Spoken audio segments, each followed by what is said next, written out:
कर्मण्येवाधिकारस्ते मा फलेषु कदाचन मा कर्मफल हेतु भूर्माते संगोत्से कर्मणि। भगवद गीता का दूसरा अध्याय का 47वां श्लोक और दूसरा सेरेनिटी प्रेयर।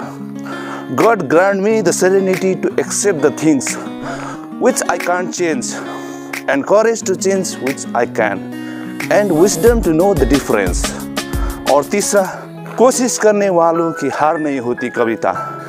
ये तीनों चीज़ मुझे जीवन में सुखी रहने, खुशी रहने और जीवन में मैं जब भी कठिनाई में पड़ूँ, मुश्किल में पड़ूँ, उस मुश्किल हालत से निकलने की और उसके साथ लड़ाई करने की हिम्मत दे। तो आज मैं इसी तीनों चीज़ के बारे में थोड़ा सा डिस्कस करना चाहूँगा। मैं अपना जो दिल में है वो बताना चाहूँगा। और ये तीनों चीज़ के बारे में डिस्कस करने से पहले मैं अपना छोटा सा परिचय दे देता हूँ। मेरा नाम धीरेन राय और मैं दार्जिलिंग का रहने हूँ। मेरा वेट बहुत ज़्यादा बढ़ गया था, इसीलिए मैंने खुद पर एक चैलेंज लिया हूँ कि 30 days body weight lose challenge. और उसी चैलेंज को करते करते एक वीडियो भी बनाऊँगा डेली और मेरा यूट्यूब चैनल में अपलोड करूँगा, ताकि दूसरे को भी थोड़ा सा तो इंस्पिरेशन मिल सके अपना बॉडी वेट घटाने के लिए और स्वस्थ रहने के लिए। और हर दिन मैं एक वीडियो बनाता हूँ और यूट्यूब चैनल में डालता हूँ। हर दिन का टॉपिक अलग रहता है। मेरा दिल में जो है, मैंने जो सीखा हूँ इतना 51-52 साल का उम्र में, वही एक्सपीरियंस मैं इस वीडियो के ज़रिए आप सबसे शेयर करना चाहता हूँ। इस वीडियो को अच्छा लगा तो लाइक ज़रूर कर दीजिएगा। अभी आगे बढ़ते हैं जो मैं डिस्कस करने वाला हूँ आज का सब्जेक्ट की तरफ। कर्मण्येवाधिकारस्ते मा फलेषु कदाचन मा कर्मफल हेतु भूर्मा ते संगोत्से कर्मणि। ये भगवद गीता का दूसरा अध्याय का 47वां श्लोक है। इसमें भगवान बोलते हैं कि तुम कर्म करो और उसका फल का तुम्हें कोई इच्छा नहीं होना चाहिए। गीता महाभारत महाकाव्य का एक अंश है, जिसमें श्री कृष्ण भगवान ने अर्जुन को युद्ध मैदान में, जब अर्जुन लाचार थे तो उस वक्त समझाया हुआ जो भी वर्णन है वो गीता में वर्णित है। ये गीता एक धर्म ग्रंथ ही नहीं है, बल्कि ये तो बहुत बड़ा सा मोटिवेशनल इंस्पिरेशनल बुक है, जो आज से 5000 साल से भी ज़्यादा पहले लिखा गया है। तो हम लोग क्या करते हैं कि गीता को लेके मंदिर में रख लेते हैं और पढ़ते हैं हल्का हल्का, उसका थोड़ा बहुत सार समझ लेते हैं इतिहास की तरह कि उसमें क्या हुआ था, भगवान श्री कृष्ण ने क्या किया था, अर्जुन ने क्या किया था, दुर्योधन ने क्या किया था, युधिष्ठिर ने क्या किया था। ये सब जान के फिर रख देते हैं और उसको पूजा कर लेते हैं डेली। भगवद गीता में कुल 700 श्लोक है, जिसमें से धृतराष्ट्र ने एक ही क्वेश्चन पूछा है कि हे संजय, युद्ध मैदान में क्या हो रहा है, मेरा पुत्र और पांडव पुत्र क्या कर रहा है। तो उसका जवाब में संजय ने 41 श्लोक के द्वारा उनको समझाया है कि क्या हो रहा है। और अर्जुन ने अपना जो सामने दिखाई दे रहा है, जो मैं परेशान हूँ, मैं कैसे करूँ, तो ये 84 श्लोक में बताया गया है। और श्री कृष्ण भगवान ने अर्जुन को अपना जीवन से संबंधित या तो आपका क्या कर्तव्य है, क्या करना चाहिए, इसका बारे में 574 श्लोक के अनुसार समझाया गया है। तो ये जो अर्जुन को पूछा गया सवाल है, जितना भी सवाल है, यदि ध्यान से हम लोग उस गीता को अध्ययन करें और समझें और अपना जीवन से रिलेट करेंगे, तो हमारा जीवन में जो भी समस्याएं आती है, परेशानी आते, उससे रिलेट है। और जो 574 श्लोक के अनुसार श्री कृष्ण भगवान ने उसको जवाब दिया है, वो हमारे जीवन नहीं बल्कि संपूर्ण मानव जीवन में, हर इंसान के जीवन में कैसे कैसे परेशानी आ सकती है और उसका समाधान कैसे करना है, ये सब कुछ उस श्लोक के द्वारा बताया गया है। यदि हम इसको बिल्कुल ध्यान से समझा जाए तो हमें अपना जीवन को आगे बढ़ाने में, जीने में बहुत आसानी होगी और हम हर कठिनाइयों के साथ जीत हासिल कर सकते हैं। तो इसी तरह से कर्मण्येवाधिकारस्ते मा फलेषु कदाचन मा कर्मफल हेतु भूर्मा ते संगोत्से कर्मणि, अर्थात आपको कर्म करते ही जाना है, लेकिन जो उसका फल है उसको इच्छा नहीं रखना है। जो आपका कर्म है उसका फल का कोई अधिकार नहीं है। इसका मतलब ये है कि हम जब भी कोई कर्म करें, कोई काम करें, कोई हमारा ड्रीम हो, कोई हमारा गोल हो, उसको पाने के लिए काम करें, लेकिन जो बीच में कठिनाइयाँ आता है, कई चीज़ आ सकता है, यदि उसको सोचेंगे तो हम वो काम कर ही नहीं पाएंगे। लेकिन यदि वो काम शुरू करेंगे और करते जाएंगे, बीच में कठिनाइयाँ आती जाएगी और वो मिटती जाएगी। हम उससे संघर्ष के साथ जीत हासिल करते जाएंगे तो हम सफल हो पाएंगे। यदि हम कर्म करने से पहले उसका फल का इच्छा रखेंगे या तो फल के बारे में सोचेंगे तो हम कभी भी उस कर्म को कर ही नहीं पाएंगे, क्योंकि हर एक्शन, जो भी हम काम करेंगे, जो भी हम अचीव करना चाहते हैं, जो भी हम हासिल करना चाहते हैं, उसका बीच में अड़चनें बहुत आएगा, ऑब्स्टेकल्स बहुत आएगा, बहुत ज़्यादा उसमें समस्याएं हो सकती है। लेकिन वो समस्या अपने आप मिलता जाएगा और मिटता जाएगा। यदि आप पहले ही सोचेंगे तो उस समस्या के बारे में, उस डर आपके अंदर जो पैदा होगा वो सोचेंगे तो आप उस काम को हाथ ही नहीं लगा पाएंगे और आप कभी भी सफल नहीं होंगे। इसके लिए मैं छोटा सा एक आपको एग्जाम्पल देना चाहूँगा। एक पर्वतारोही जो माउंट एवरेस्ट में चढ़ना चाहता है, उनको थोड़ा नीचे क्षेत्र में पहाड़ कैसे चढ़ना है, रस्सी को कैसे बांधना है, पूरा ट्रेनिंग दिया जाता है और थोड़ा सा ऊंचाई में लेके उसको थोड़ा ऑक्सीजन का लेवलिंग भी कर लेता है और उसका शरीर ठीक है नहीं है, मेडिकली उसको जांच भी कर लेते हैं और उसको थोड़ा ट्रेनिंग देने के बाद, ट्रेनिंग शुदा होने के बाद एक टीम के साथ माउंट एवरेस्ट पर चढ़ने के लिए भेज देता है। यदि आप पहले सोचे हो कि मैं माउंट एवरेस्ट चढ़ नहीं पाऊँगा या चढ़ पाऊँगा, तो ये इस तरह का सोचे तो वो चढ़ ही नहीं पाएगा, क्योंकि जब भी माउंट एवरेस्ट में चढ़ेंगे उस जगह का मौसम का कोई पता ही नहीं चलता कि उसने क्या क्या जब ट्रेनिंग में सीखा है, झेला है, उस अनुसार क्या उसी मौसम होगा। तो वहाँ पर तो बार बार थोड़ी थोड़ी देर में मौसम बदलता रहता है, कई तरह का अविलेंस भी आता है और कई तरह की समस्या हो सकती है। तो उस समस्या को वो धीरे धीरे अपने आप ही सॉल्व करते जाता है, तब वो चढ़ पाता है। लेकिन पहले नीचे ही सोच ले कि मैं, हो सकता है ऑक्सीजन मेरा ख़त्म हो जाए, हो सकता है मेरा टांग में दर्द होने लगे, हो सकता है मुझे बर्फ़ का बीमारी हो, इस तरह का सोचेंगे तो कभी नहीं चढ़ पाएंगे। और दूसरी बात, कोई एक फौजी दल युद्ध में जाने से पहले वहाँ से ग्रेनेड आएगा या से गोली लगेगा, हो सकता है मेरा सर में लगे, मैं मर जाऊँ, ऐसे करके सभी सोचेंगे तो वो युद्ध को कैसे जीतेंगे।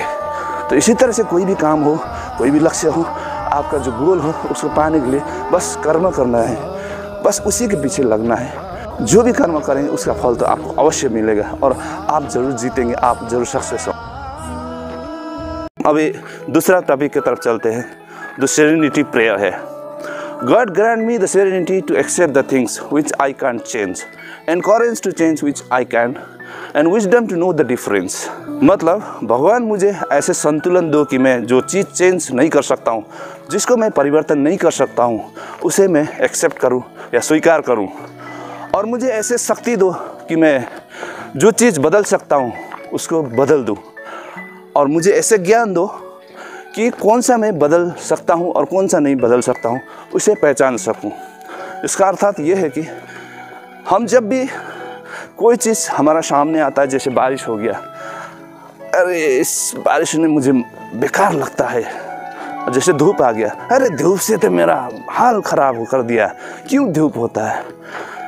इसी तरह का कई चीज़ होता है जो हम बदल नहीं सकते, उसके पीछे परेशान होते हैं, उसको एंजॉय नहीं कर पाते। ये सृष्टि ने, भगवान ने या नेचर ने हर चीज़ संसार में ज़रूरत के अनुसार बनाया है। तो उस ज़रूरत के अनुसार कई चीज़ होता है, लेकिन हम उसी चीज़ को देख के परेशान हो जाते हैं और कई समस्या आती है हमारे सामने, वो भी जिसको हम चेंज नहीं कर सकते, उसको बदलने की कोशिश करते हैं या तो उसको एक्सेप्ट नहीं कर पाते हैं, और उसी के कारण हम परेशान रहते हैं, उसी के बारे में सोचते रहते हैं। उससे क्या होगा कि हमारा समय बर्बाद होगा। हम जिसको बदल ही नहीं सकते उसके बारे में सोचते रहेंगे तो क्या होगा, कोई फ़ायदा नहीं होगा, वो चीज़ तो बदलने वाला नहीं है। तो यदि उसके जगह में हम क्या कर सकते हैं, क्या बदल सकते हैं, तो उसके बारे में सोचें और जो चीज़ हम बदल सकते हैं उसके तरफ ध्यान दें और उसके तरफ एग्जीक्यूट करें। अपना जितना भी माइंड का पावर है, अपना शरीर का पावर है, उसमें लगाएं तो हम सफल हो पाएंगे। यदि जो हम बदल नहीं सकते उसी के बारे में सोचेंगे तो हम कभी भी सक्सेस नहीं हो पाएंगे। इसीलिए जो भी होता है हमारी ज़िंदगी में, इसके बारे में ज़रूर सोचना चाहिए कि इसके लिए मैं क्या कर सकता हूँ, क्या उसको मैं चेंज कर सकता हूँ, बदल सकता हूँ। और यदि बदल नहीं सकता हूँ तो क्या करें, उसको एक्सेप्ट करना होगा। कोई भी समस्या आए उसको आप बदल नहीं सकते, उसको एक्सेप्ट करना है और उसको हल क्या है उसके बारे में सोचना है और तुरंत एक्शन लेना है। यदि आप तुरंत एक्शन लेंगे तो उसका असर जल्दी से उस समस्या पर पड़ने लगेगा और समस्या दूर हो जाएगी। लेकिन आप उस समस्या के बारे में सोचते रहेंगे और आप उसको जिसको बदल नहीं सकते उसको बदलने की कोशिश करेंगे तो देरी होगा, और उससे क्या होगा कि आपका समय भी बर्बाद हो गया। जब आप एक्शन लेंगे तो देर हो चुका होगा और उस पर ज़्यादा असर नहीं पड़ेगा और आपको सक्सेस होने में या आपको जो भी सोचा है उसको बदलने में बहुत समय लगेगा। तो ऐसे हमारा जीवन भी व्यर्थ होता है, व्यर्थ की चीज़ों को सोचने में।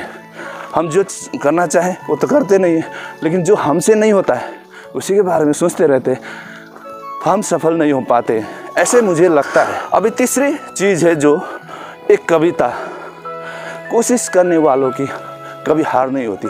ये ज़रूर ध्यान से सुनिएगा। आपको ये तीनों चीज़ को अपना जीवन से रिलेट करेंगे तो आप कभी भी दुखी नहीं होंगे। जितना भी बड़ा समस्या आएगा आप झेल पाएंगे, आप उसके साथ लड़ाई करके सक्सेस हो पाएंगे जीवन में। इस कविता को ध्यान से ज़रूर सुनिएगा। मैं जहाँ पर वॉकिंग कर रहा था वहाँ पर बहुत शोरगुल था, बहुत हल्ला था, ट्रेन का हल्ला, गाड़ी का हल्ला, इसीलिए वहाँ पर डिस्टर्ब हो रहा था। इसीलिए इस आपको जीवन में जोश से भरने वाला कविता यहीं पर सुना रहा हूँ कि लहरों से डरकर नौका कभी पार नहीं होती, कोशिश करने वालों की कभी हार नहीं होती। कि लहरों से डरकर नौका कभी पार नहीं होती, कोशिश करने वालों की कभी हार नहीं होती। नन्ही चींटी जब दाना लेकर चढ़ती है, चढ़ती दीवारों पर 100 बार फिसलती है। नन्ही चींटी जब दाना लेकर चलती है, चढ़ती दीवारों पर 100 बार फिसलती है।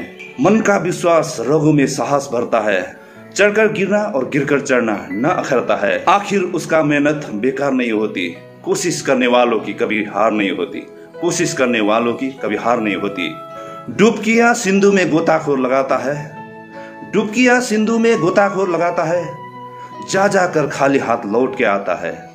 मिलते नहीं मोती सहसी गहरे पानी में, मिलते नहीं मोती सहसी गहरे पानी में, मुट्ठी उसकी हर बार खाली नहीं होती, कोशिश करने वालों की कभी हार नहीं होती, कोशिश करने वालों की कभी हार नहीं होती। और अंतिम पद है कि असफलता एक चुनौती है, इसे स्वीकार करो। कि असफलता एक चुनौती है, इसे स्वीकार करो।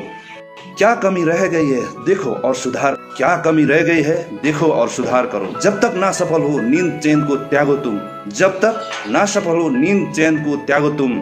संघर्ष का मैदान छोड़कर मत भागो तुम, संघर्ष का मैदान छोड़कर मत भागो तुम।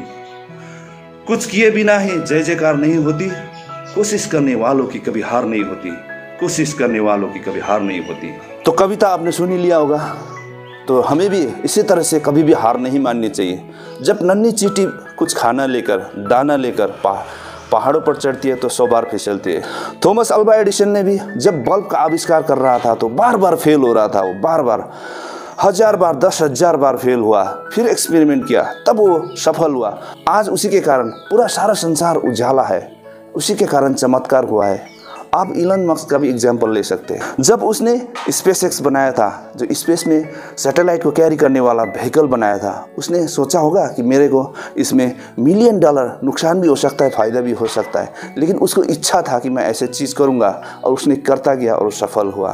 मार्क जुकरबर्ग ने फेसबुक बनाते समय कभी सोचा नहीं होगा कि मैं 24 साल का उम्र में बिलियनियर, मल्टी बिलियनियर बनूंगा। तो इसी तरह से कई लोग कोशिश करते और सफल होते हैं, लेकिन हम लोग कोशिश ही नहीं करते। इसलिए हमको भी यदि कुछ करना होगा तो कोशिश अवश्य करना होगा।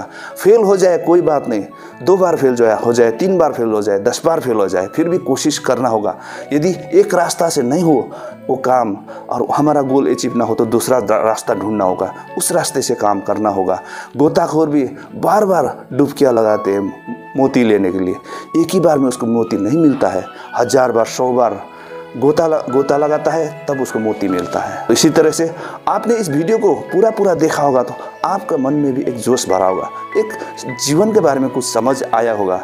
इसलिए इस वीडियो को अच्छा लगा तो लाइक करके अपना दोस्तों को ज़रूर शेयर कर दीजिएगा। और मेरा चैनल में आप यदि नया है तो इस चैनल को सब्सक्राइब करके बेल आइकन में भी ऑल में हिट कर दीजिएगा, ताकि मेरे साथ आप जुड़े रहें और मेरा अगली वीडियो का नोटिफिकेशन आप तक पहुँच सके। आपका कीमती समय देने के लिए बहुत बहुत धन्यवाद। आज के लिए इतना ही। आप सुखी रहें, स्वस्थ रहें और आपका परिवार में सुख शांति बनी रहे, यही मेरे कामना है। आज के लिए इतना ही। जय हिंद, वंदे मातरम।